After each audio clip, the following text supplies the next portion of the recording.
Hello, welcome to Trading Blows from TraderX. Another busy show ahead. Plenty for us and the panel to dig into. We've got last week's Goldilocks US labour market report, the impact that had on the markets and how that's likely to change the policy outlook in the States going forwards. We'll also have a bit of a discussion around the policy outlook more broadly. And we're also going to get our teeth into some of the geopolitical risks that are looming large on the horizon and how traders should adjust and position themselves looking ahead into the rest of the quarter and actually the rest of the year as those risks continue to evolve. It's a busy show ahead, so without further ado, let's get into things.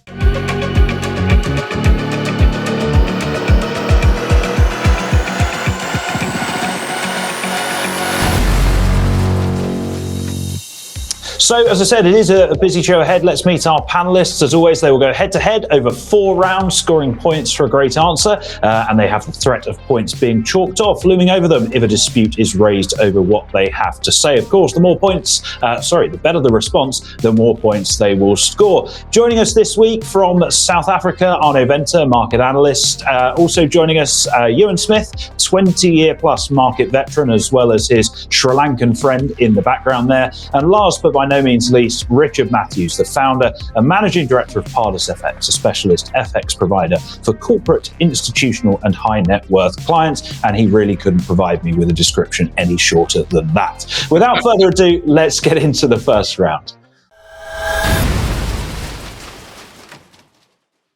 So I want to start with the jobs report. We obviously had that out on Friday, Good Friday. It was nice of the Bureau of Labour Statistics to try and ruin our long weekends with that data release. My read on that, and I'm sure the panel may disagree with this, was it's pretty much a Goldilocks report. It was the 12th beat on non-farm payrolls compared to economist expectations in a row, with 236,000 jobs added to the US economy in the month of March. Unemployment coming down to 3.6%, despite participation rising to a new cycle high, and earnings growth cooling just a little bit down to 4.2% on a yearly basis. Arno, I want to come to you first. It was all around pretty solid. Can we say that the US labour market is all fine and dandy, or do we think some cracks are starting to emerge a little bit? No, I think the cracks are there. We just have to start seeing it playing out into the actual jobs report. I was surprised by the high number because the data that fed into NFP suggested that a lower number was going to be the higher probability. We had the ISM manufacturing and services, as well as the employment sub-indexes, coming in much lower. Job openings came in much lower. We had the fall in ADP. So I was surprised by jobs holding up again, at least holding in there again. But the aggregate of data has been negative. And I think that points to a lot of softening in the labor market to come. We have, if you consider the inverse correlation between something like we say, job openings and the unemployment rate, that suggests that the unemployment rate right now is a little bit too low. We have the inverse correlation between small business hiring plans that we got yesterday with the NFIB. That inverse correlation with unemployment rate suggests more upside for unemployment as well. And going back to the 1970 recessions, if you go back all the way, every time that you had both initial jobless claims and continuing claims seeing a year-over-year rise of 20%, the US economy was already in a recession when that happens. And continuing claims right now is already at 11%. So I think weakness is coming for the labor market. I've been surprised with how well it's kept up, but I think, it's coming. It's been our expectation, as you know from prior sessions, that the labor market will start to show material weakness in quarter 3 and make its way towards a hard landing. But, the recent data has been so soft, we might see that labor softness a little bit earlier, maybe at the back end of quarter 2. So I think the next 2, 3, 4 job sprints it's going to be critical for the markets. I think what that means for markets, especially equities and yields right now, is pretty straightforward. For equities, this week, with the labor market data now out of the way, there won't be any more focus on the jobs, I think, apart from jobless claims coming up on Thursday. So that means focus will be all on today's CPI print that we'll get a little bit later. If you take a look at CFTC positioning, we are at a massive net short level right now on the S&P, going back all the way to 2011. So I think the risk here is some asymmetrical reaction that we see from the markets out of that CPI print we get. So if we see a very, very decent deceleration in inflation, especially on the core measure, that could give the markets a reason to, accelerate here to the upside. Because again, jobs data came in okay. The market seemed to shrug that off fairly quickly. I think the main focus now, until we get to the next job print, will be all about what happens with inflation today.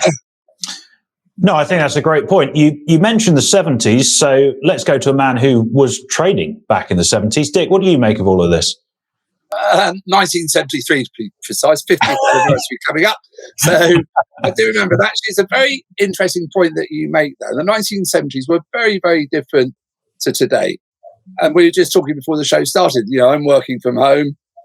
We didn't dream of working from home in the 1970s. And I just wonder how accurate jobs reports are nowadays, and whether you've now got hybrid working, people doing half jobs here, half jobs there, and whether the jobs reports really reflect what's going on in the jobs market. So I think we're not necessarily comparing like to like there. It was a fantastic report, incredible participation, Hispanic employment dropping right the way across. Everything was good about that number. So I actually don't agree with Arno. I think that you're going to carry on with quite good non-farm payrolls. I think the jobs figures were okay, slightly disappointing, but there's still 10 million jobs out there, or nigh on 10 million jobs out there to be filled. It's a number that Europe or the UK could only really dream about. So I think unemployment's actually going to hold in quite well. Inflation, I actually think, is going to motor on upwards. But I just wonder whether the market's bored with the inflation story a bit now. They put it to bed. The Fed's going to will hike another 25 basis points come May the 3rd, and then they're going to pivot. I don't think they will, but I think that's the market's mindset. And I think they're just putting inflation to one side. And it's interesting that later on we're going to talk about geopolitical risk, which I do agree is really, really important. But I don't think inflation's gone yet. The other things which I think are going to start coming into play is the supply of credit. Yellen actually doesn't agree with that. She mentioned last night saying that credit looks okay and there's nothing to worry about. I do wonder whether there's another SVB coming out and how that will affect not necessarily the jobs market but earnings, and whether that will actually push the S&P lower. We've got lots of reports coming out this week, haven't we? I think starting on the 14th, we've got the Friday, which I think might disappoint the markets. Goldman's certainly looking for pretty disappointing numbers, I think a 7% drop in earnings or something like that. And then if you start looking around at some of the numbers coming through, Apple Mac shipments are well down 40%, I think. Hewlett Packard are down 24%. So I don't think earnings will be that good. So we're bumping along near a recession, but I think employment's going to hold on in there, and I think the Fed's going to carry on tightening, and I still say higher for longer. Well, I think it's interesting that you mentioned Silicon Valley Bank there, Dick, because if you look at the way that the survey is put together, and I don't want to get all nerdy and geeky about things, but I'm going to for just 1 second, and importantly, when the data is calculated, the way the Bureau of Labour Statistics do things is they look at the labour market situation as it was in the week that includes the 12th of the month, so that includes the 12th of March. Now, no prizes for anyone on the panel for working out what happened in the week of the 12th of March. Silicon Valley Bank went bust and all of the regional banking issues in the US started. So I think in many ways, the labour market report is perhaps a little bit more stale than it usually would be, given how quickly things have moved on since then. But Ioan, we haven't heard from you yet. So what are your thoughts on the jobs market and on the market more broadly? The gains that we've seen in equities, the slight move higher we've seen in yields, are they likely to continue for the time being? Well, you just teed it up perfectly for me there. Because I just don't understand why people get overexcited about non-farm payrolls themselves. Everybody just guesses the number, right?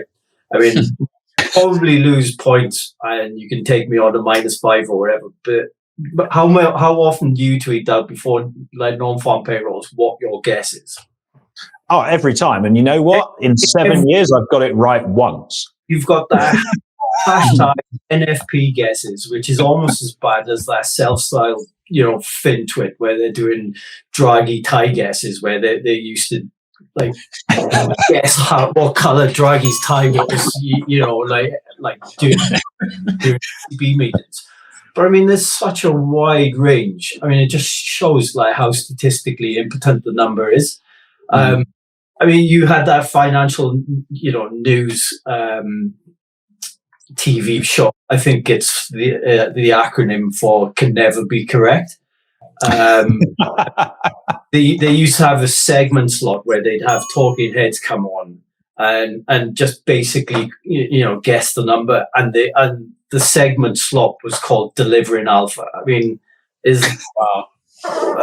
really? I mean, there's always substantial revisions annually, and they're normally much more severe, and too late for any, analytical purposes, and way too late for any monetary or fiscal policy response. Mm-hmm. So, I mean, for me, I always think there's an overemphasis on these numbers themselves. Without excessive government or consumer spending, which in themselves can only create temporary jobs. I mean, the US is going to need 200,000 a month, just to sustain recovery. But I mean, that's where I always was. Nobody that I ever used to speak to in the market, whether hedge fund managers, pension fund managers, all these guys, they took whatever number was with a pinch of salt. But I mean, you teed it up perfectly there, where you were talking about what happened on the 12th. I can remember so many instances where non-farm payrolls was impacted by weather. I mean, people couldn't physically go into an office, fill in a form, and then the numbers are skewed all over the place. And Dick highlighted the fact that many people work from home, so that the numbers are constantly being skewed. So we don't actually know. I think, like we've just said, everybody just guesses it. No, absolutely. I totally agree. So with that in mind, do you think some of the moves that we've seen in the markets are illogical and likely to fade then, or do we just kind of carry on this merry-go-round for a while to come? I mean, we always see that, right? I mean, the most seasoned veterans would just trade the first move, right? Or they wouldn't trade the first move. Sorry, they trade after and take the other side. A la Kramer trades. But I mean, if you look at where yields are now, I mean, we're probably reaching a little bit of a ceiling. I mean, Hawke has said recently that hikes are coming near to an end. If you bring that into the equation, then yields are elevated. But the other thing that we do have to take into consideration now is the debt ceiling debacle is going to kick off again in a couple of months, right? So that's something else that we need to factor into anything that we do now. No, absolutely. That is a very, very good point. And I'm sure the debt ceiling is something we will come back to in the near future. I want to get onto the dollar and the US a little bit more in the next round.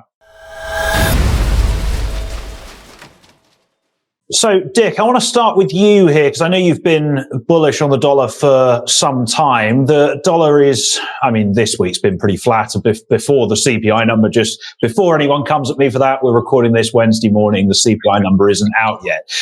So the dollar remains under pressure against most of its peers, not really finding much love. The dollar index, I think, is down, 3.5% from the peak that we saw towards the start of last month. And we've had 4 weekly losses in the last 5.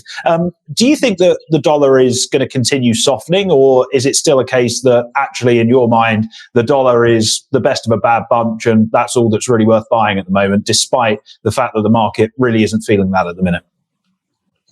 I think there's a lot of wishful thinking on the dollar and a lot of people praying for it to go lower, a little bit like equities. They've just convinced themselves they're going to get a pivot and the equities market is going to rally. You're going to see a pivot and the dollar's going to fall. You're not going to see a pivot until you get a deep recession. And whatever anyone says, you're not going to get a soft landing. You will get a very, very deep recession. And they will not stop tightening until then.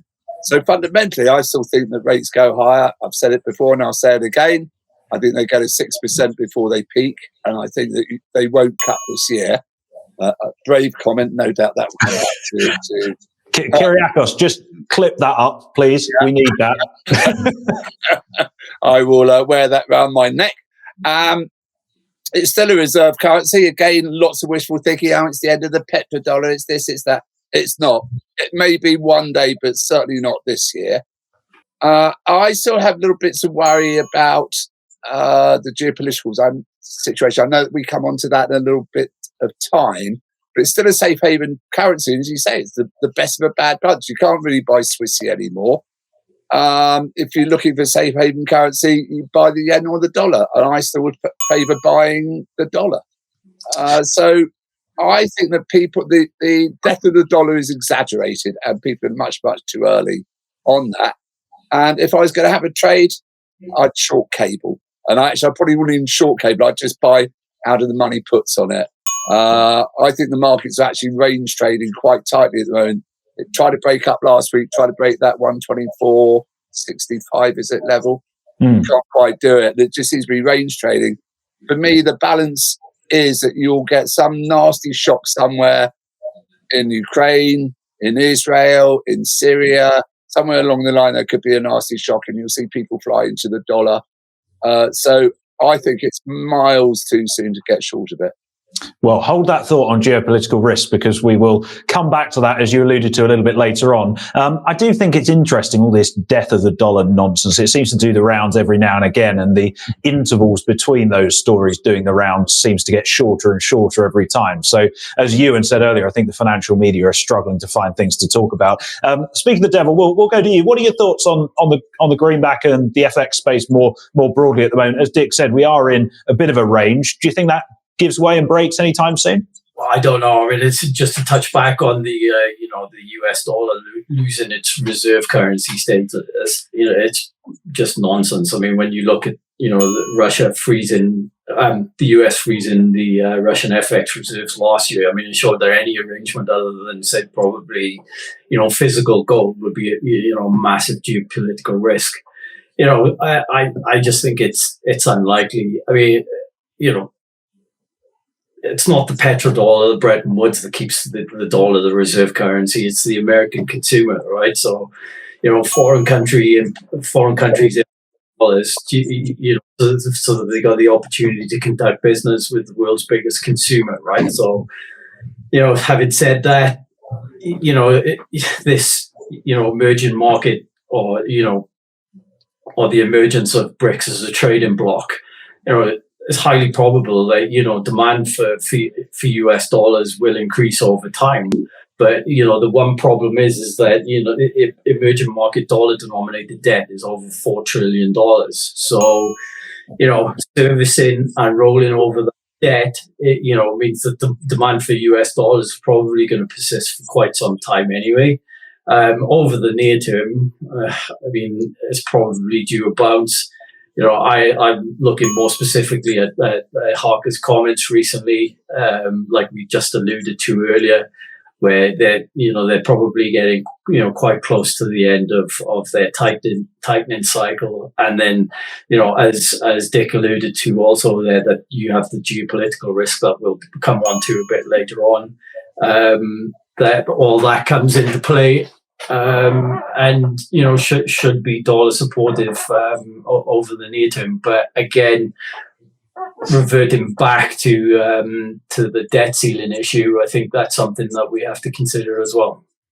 Yeah, definitely. I think that's going to become an ever increasing issue, particularly when everything you read. And admittedly, I'm not as on top of it as we probably should be at this stage, but everything you read is that the GOP and the Democrats are so far apart from getting anything done. It's one of those where that eventually a deal will be done. I guess it's just a question of what are the strings attached to that deal and how does that impact the economy. That's really what we can trade there, I suppose. Arno, what are your thoughts on the dollar at the moment? Are you in the camp that the declines are set to continue? Let's leave the reserve currency thing to one side, because I think we can all agree anyone saying that the dollar, the death of the dollar is imminent is just an idiot. So let's focus more on the near term of the markets. Is the greenback in for a bounce, or do you think we get down to sort of, where are we now? 102 on the dollar index. Do you think 100 gives way? Well, before I get to that, just quickly, I need to get my stab in there as well. What's the alternative? For me, that's the only question that needs to be asked. What's the alternative? What are you going to trust? If the brown stuff hits the fan, you're going to run to the dollar. There's no alternative for that yet. Don't give those saying that it's going to be BRICS or something associated, a combined currency or the Yuan. I mean, give me a break. That maybe in the next 20 years. It's not going to happen now. But anyway, I just wanted to get that stabbing. Do you feel better now you've said that? I feel a tongue. I mean, so a weight has been lifted, from my shoulders now. No, I think in terms of the dollar, it's in a very difficult spot right now because I think there's equal reasons for it to go lower and to go higher from here. Let's take the lower reasons. We all know them. The Fed is expected to cut quite aggressively this year. That has weighed on the dollar because relative to some others like the ECB, that is a negative driver for the dollar. There's positive growth expectations for China. That is normally a negative input for the US dollar, so that makes sense. But there's also a very clear positive driver that makes a lot of sense to me right now. I mean, unlike any other currency, the US dollar is the only one that has a positive forward return when there is a broad slowdown in the US economy, and even more so when there's a slowdown in the global economy.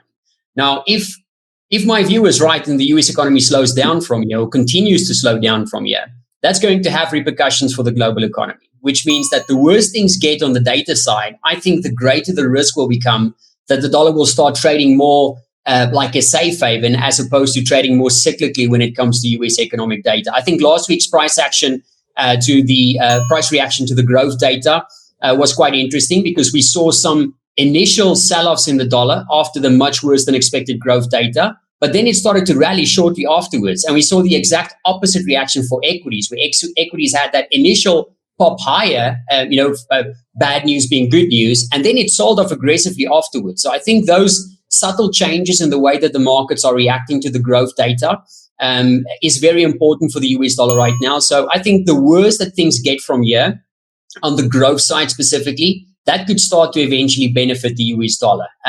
For inflation, I would expect the opposite. I think if inflation comes in much, much lower from here, that can obviously weigh on the dollar because that'll feed the rate expectation side of the dollar weakness. But in a nutshell, I think if I'm right and things get worse from here, I think the dollar could start to gain because, again, unlike any other currencies out there, that's the one currency that people actually flock to when things get really, really tight.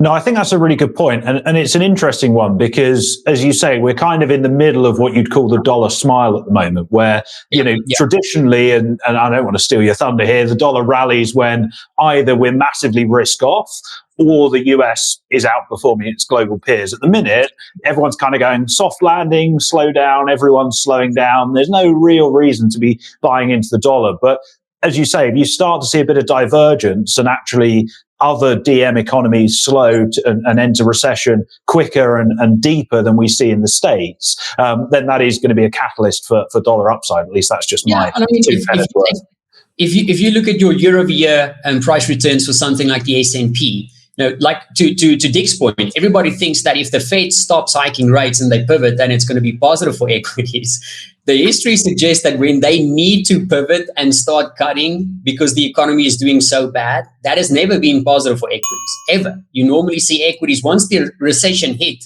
equities normally see another run lower and they only bottom sometime in the middle or just after the recession has taken place. So if things get really, really hairy, I would expect that eventually to start being positive for the dollar. So watching, from a tradability perspective in the short term for us, I think watching how the dollar reacts to growth data specifically will be very important to tell us when that shift is gaining more traction in the markets. No, I think you're right. And I think it's a good point. We need to think about why policy would be eased rather than just going, oh, they've cut rates, let's buy everything. But we're going to get onto policy a little bit more in the next round in the second half of the show.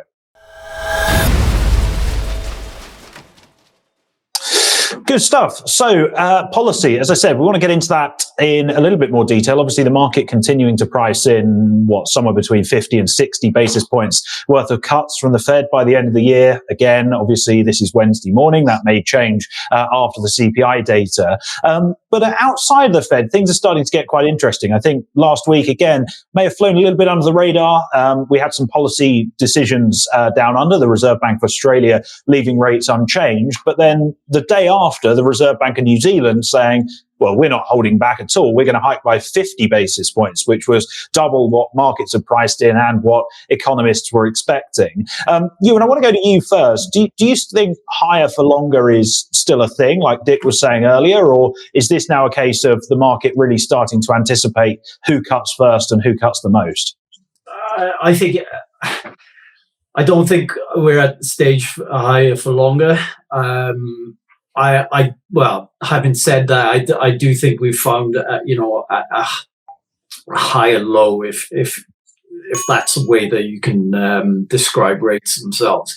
I don't think we'll see ZERP or NERP anytime soon. But I do think that central banks have basically given themselves a nice little cushion that they can cut whenever conditions allow, precede them, and they have to do that.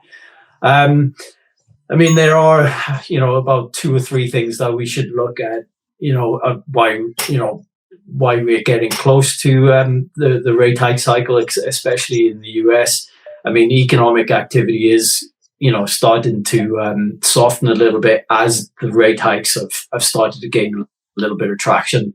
Forward-looking measures, such as the conference reports leading indicator. They're starting to flash red a little.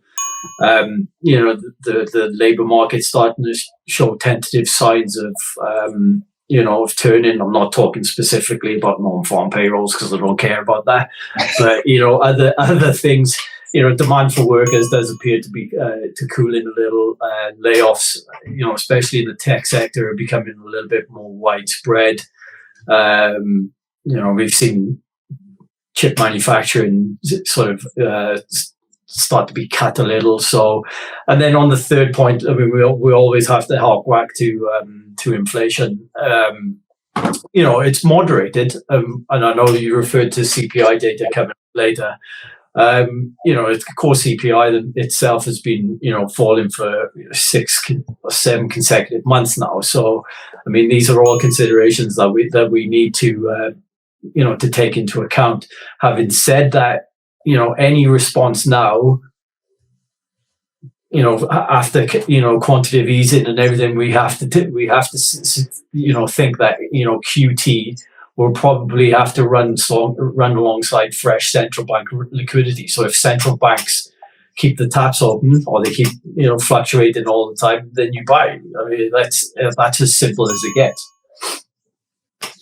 Short and sweet, nice and simple. Arno, what are your thoughts? Not just on the Fed, I think we've covered that at quite some length, but some of the divergences that we're seeing open up with other central banks. You've got the Bank of Canada, the Reserve Bank of Australia on hold. You've got the ECB saying we're going to hike into the summer if our baseline holds firm. Obviously, that was before all the banking issues, but still relatively hawkish. And the RBNZ saying we're going to blow you all away with a 50 bips hike. What's the trade here? Is there an opportunity for someone to take advantage of some of the gaps that we're seeing open up? Well, I mean, there's clear divergences. I think the biggest ones you've mentioned, it's the ECB that's expected to continue hiking rates. And obviously the RBNZ was a very, very big surprise last week.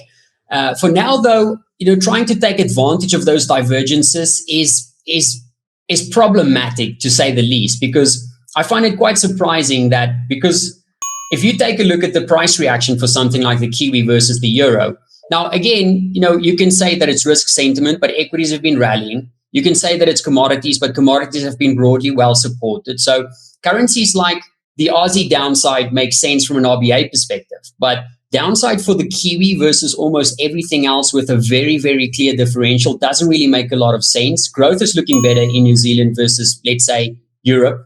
We've got differentials looking better, carriers looking better. And yet the market just seems to love the euro versus something like the Kiwi. They hate it. So I'm not sure that I would try to express those types of divergences right now. I think it's very risky to play the differential. We spoke about this 2 weeks ago as well, where I said that from a differential perspective, I just don't buy into that right now. There's a divergence for sure, but whether you will be able to accurately trade that and make money from it, I just don't see that edge right now. I think for me, where the edge is clearest from a purely policy perspective, Mike, is that if you take a look at where the markets think the economies will be going, and where those economies will actually be going, I think that can create some tradable opportunity from a policy perspective. So, for example, again, my view is that the US economy has been slowing and that it's going to continue slowing for the next couple of months. And if things get bad enough, you would expect those data points that recently started to show a little bit of a bounce, like housing market data, you would expect those data points to, and it's quite normal for housing data to bounce in the middle of a slowdown, by the way. If you see those things rolling over, as in line with my expectations, the labor market starts rolling over, then I think some of those things linked to housing market could be really, really interesting. So on that front, if you look at things like ITB or XHB, which is your construction and your home builders ETFs, if the economy does roll over, you would expect those things to start rolling over as well. And both of them has seen a decent recovery in the last couple of months, really going back to October. So the way that I would play policy wouldn't be from a differential perspective right now. It would really be from looking at those things that have recovered a little bit too much based on where I think the economy is going from here, and then waiting for those data points to start rolling over and then trading that accordingly. But from a purely FX differential perspective, I don't see the edge in that right now. No, I think that's a really good way to look at it, because like you, I've spent quite some time scratching my head recently saying, what is the FX market actually trading off? It's not rate differentials. It's not inflation. It's not growth. There doesn't seem to be a kind of really significant driving theme at the moment. So I think that's a good way to look at it. Dick, I want to bring you in because I'm sure you're overjoyed with the news this week that Temrero is going to be leaving the MPC at the end of June or the start of July. What are your thoughts on the whole policy shenanigans at the moment? Do you agree with Arno and I around the lack of opportunity that it presents itself, or do you see something different? I'm fascinated to know where she's going to go, actually. Hopefully a long way from Threadneedle Street. Who on earth is going to employ her? Argentinians, and maybe she'll go back home there and manage their soya. As I alluded to earlier, I don't think the FX market is doing very much. It's probably the last thing you want to hear. I would be awful thing to say. I'd just be looking to scalp the markets at the moment. Maybe have an underlying position on using options, but I think just scalp the markets. Interesting, no one apart from you has mentioned the Bank of England.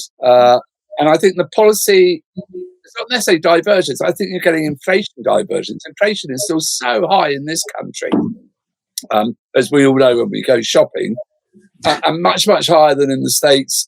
And I think empirically higher than Europe, despite the fact that Macron is now the new leader of the free world. I'm glad to see.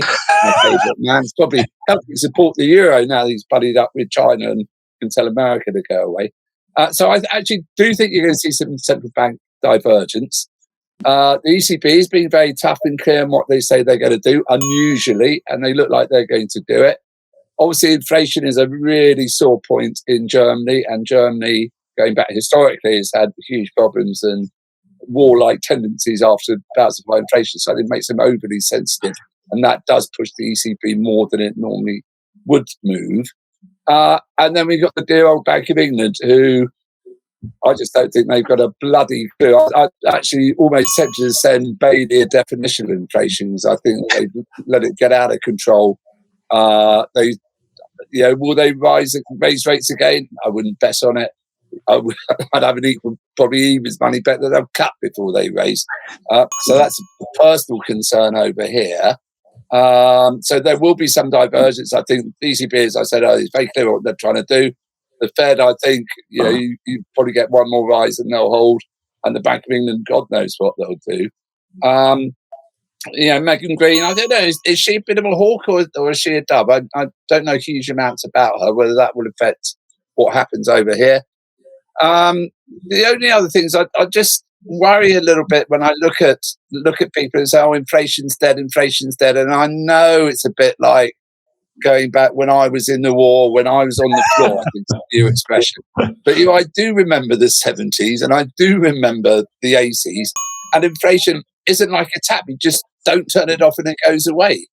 And I think that's what people have started to say, "Oh, well, that's done, that'll go away, the Fed will ease, we'll get QE again." It's just not going to happen. Inflation doesn't go away that easily. I think there's underlying pushes there which people aren't talking about much at the moment. I alluded last week to problems, drought problems in the Midwest and in Saskatchewan and in Argentina. And I noticed this morning that Argentina is restricting its supply of soya beans purely because they've got such bad drought there, which I think will feed inflation. I also think that the OPEC Plus, again, have they finished doing what they want to do? I think they'll squeeze the market again. I would. If I was trading oil, I'd be in there and I'd squeeze it. And I think you could see oil touch $100. Although, if you are heading into a recession, that will damp it down a bit. So I still think there's underlying inflation pressures there, which people aren't even looking at yet. So that would be my real concern going forward. And I think people are just saying, oh, it's gone, it's finished, that's easy. Fed will pivot, Kiri will come back, and we'll all live happily ever after. It's a nonsense, but the divergence is certainly going to be there. No, I think that's a really good point. And actually, your point on OPEC leads us very, very well into the next round. So the scores are incredibly tight. Let's see who can, or if anyone can pull away in round 4. So everyone's favourite subject, geopolitics, plenty bubbling away at the moment, it would seem. We've got China and Taiwan. Tensions there seem to be escalating. There were reports running by Reuters just before I jumped into film this morning that China is imposing a no-fly zone just north of the island for a few days, military drills ramping up, etc., etc., etc. That only seems to be going in one direction for now. Of course, you've also got tensions going on between Iran and Israel. Yes, there are pretty much always tensions there, but they seem to be higher at a higher level than we've seen of late. Then you've got the war in Ukraine, Russia-Ukraine. That's still not solved and seems far from a resolution. In fact, it's interesting and perhaps a little bit unsettling that things have gone quite quiet on that front. And then, of course, as Dick rightly said a moment ago, we've got OPEC. They announced that 1.5 million barrel per day output cut a couple of weeks ago. Every chance that they could do more, particularly as it seems that Saudi are pivoting more to the east rather than to the west, as we've seen over the last number of years. Ioan, I want to start with you. Do you reckon the market is too complacent here, given everything's going on, or is this something that we can safely ignore, cross our fingers, hope nothing kicks off, and buy into risks regardless? To be honest, I think in all these events, I think markets are generally complacent anyway until it's too late. I mean, the one way that most people that I talk to normally play have elevated risks like this. They're very minimal involvement in the market, and they play through derivatives themselves. So, I mean, what is interesting, though, I tend to follow a couple of geopolitical risk indexes. There is one which the Fed themselves measure. I mean, they use an index which basically reflects, search results for like probably about 11 national and international newspapers. And it just basically captures, the number of mentions of, keywords such as military tensions, wars, terror threats, all that. But what's interesting is that it's actually quite low. It's the lowest since it was just as the Ukraine-Russian war was started, and this is despite Russian, NATO, US-China strategic competition. There is another one that basically BlackRock issue as well, but that's based more on the frequency of brokerage reports, which I think they get from Refinitiv, and then they use Dow Jones Newswire's with associated specific geopolitical risks themselves, and that is actually quite low compared to where you would consider geopolitical risk to be at the moment anyway. So as I said, I think, markets are generally complacent in most aspects when it comes to geopolitics. When things start to get heightened, then I suppose that you'll tend to see some reaction. But when it's just general jostling for position, And instead of just looking to see how many airplanes are flying over no-fly zones and things like that, I just don't think people are too bothered about it. No, I think that's a really good point. And as you said right at the start, usually by the time markets wake up to this sort of thing, it is a little bit too late. Arno, what are your thoughts on the geopolitical issues that are going on in the world at the moment? Yeah, I think Ioan summed it up perfectly. I think the reason why it's so difficult for, let's say, real traders or real people in the real world, as opposed to, someone Fintwit that always seems to get in at the exact right moment for these types of events. And it's always the same person. Persons as well.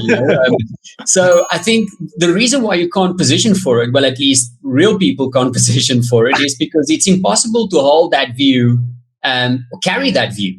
How do you hold a position on anything in the event that China invades Taiwan, or in the event that some other massive geopolitical escalation occurs? You just can't hold things indefinitely.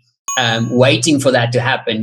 That risk, I can't see how you can carry that risk indefinitely, and you'll just lose money out of it completely. So I think the best way to do anything geopolitical related is have a list of the key events that's currently in the market's focus, right? So right now we obviously have China, Taiwan. That's a big one, but that's been a perpetual thing going on for so long, but it has been ramping up. So keep that on your list. Keep, like you mentioned, Iran and Israel on your list, and build out scenarios. That's what we do for any type of risk event that we trade, whether it's going to be today's US CPI, or whether it's going to be a policy decision, or whether it's going to be a potential geopolitical event. Build out scenarios of what could happen. So, for example, if there's reports that China shot down a couple of planes or whatever, if something like that happens, or you get a word of Iran and Israel that's they're firing missiles at each other or whatever, something huge, have a game plan in place. So ask yourself, okay, if this does happen, what is the first what do I expect assets to do? If you're expecting risk assets to fall and the dollar to strengthen and oil to run higher, that's probably, in all of those cases, something that you would expect to happen as a baseline view. Have the baseline view, and then if you are lucky enough to be at your screen, to have your audio squawk running while it happens, and it happens, then you can trade it. But the last thing that you want to do is when that has happened. So if it happened 6 hours ago and you're waking up and the dollar is already 4% higher and oil is already 13% higher and equity is already 10% lower, that's not the best time to then try and chase that move and try and catch something and try and make something out of it. That normally leads traders to danger. And that's how I think a lot of retail traders lose money when it comes to geopolitical events, because they see the big guys that apparently caught the big move and they want to get in on the action. But you end up losing too much money. So have a game plan. If you're lucky enough to be there when it happens, you know how to trade it. Don't be the guy that once it's happened, try to think, what should happen now? That's too late. You're going to be way too late for the move. It's not going to be worth trading or risking money on it. Have a game plan. If it happens, if you're lucky enough, take advantage of it. Otherwise, it's probably best just being a spectator when it comes to those types of events. No, I think that's a really good and well-structured and logical way of approaching things. And as you rightly said at the end, there's absolutely no harm in sitting things out. If you miss the move, you miss the move. There's going to be another one at some point in the future. Maybe you'll be around to take advantage of that, but there's no point trying to jump on something that the market's already traded, discounted, and moved through. Dick, I want to lastly go to you just to wrap up the show. When we speak about geopolitical risks, I think you've probably seen almost every geopolitical risk imaginable at this point. So what do you make of what's going on, and how can traders really position themselves and trade in this sort of a market? Right, so first off, I just want to say that Arno's absolutely spot on. Make a list of pros and cons, what can happen, what may or may not happen. Work out what you think, how you would react if certain things happen. Keep that list, just follow it, add to it, take away from it. So really, really good discipline to have. So that's spot on from Arno. And secondly, don't try and think you're a big boy. If you think you're playing with the big boys in the market, you'll lose yourself. Yeah. You'll be buying from them when they're selling. You'll be that much slower than they are. And thirdly, make sure you've got a really, really good news service, because to me, that's the most important thing. whether it's Twitter, Bloomberg, Reuters, PIQ. There are other services available. News Squawk, we best plug them as well. News Squawk, sorry. But it is key to have that, and key to listen to the market so you tune in and get a feel for them. So from a trading point of view, that's really important discipline. It sounds a pain, but it's a discipline, and disciplined traders are winning traders. Yeah. So here, there ended the lesson. Risk-wise, I don't see Taiwan as a huge risk. I was talking to some friends who just got back from there last weekend, and I didn't realise this, but they've just had elections there, and the ruling party in Taiwan really got hammered and have lost a lot of votes.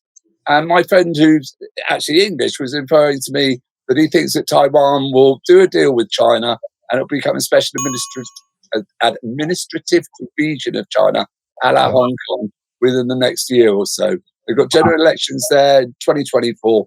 So that I discount as a flashpoint. However, there are plenty of other flashpoints, be it Finland coming into NATO. I think it's badly timed personally, but then I'm not finished. I think it escalates the chance of an accident happening in Ukraine. I think you're posting there that's angry in the first place, which I think is stupid. Iran and Israel, feels to me like that's accelerating a little bit and getting worse.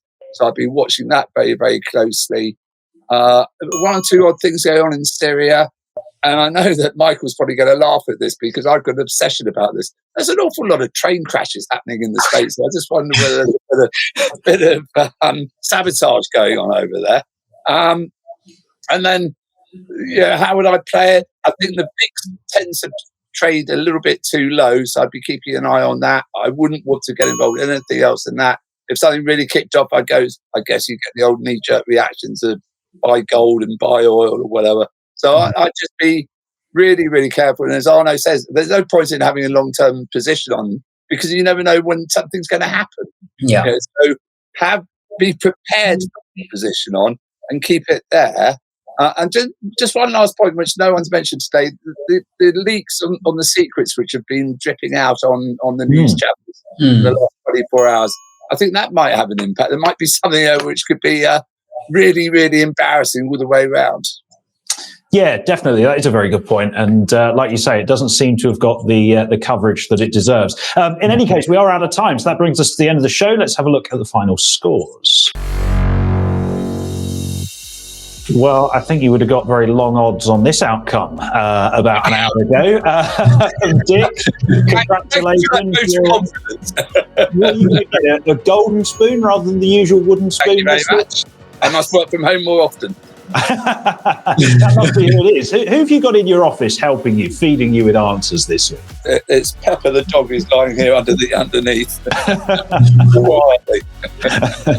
Good stuff. Well, congratulations to Dick for winning the show. As always, thank you to the rest of the panel as well. Arno Venter, market analyst, Ioan Smith and Richard Matthews. And of course, thank you as well to Kyriakos, our producer, for bringing this together. We will be back with another show next week. If you've enjoyed the show, please drop a like, leave a comment, let us know how you're trading the markets, and we will see you again soon. Thanks as always for watching, and goodbye for now.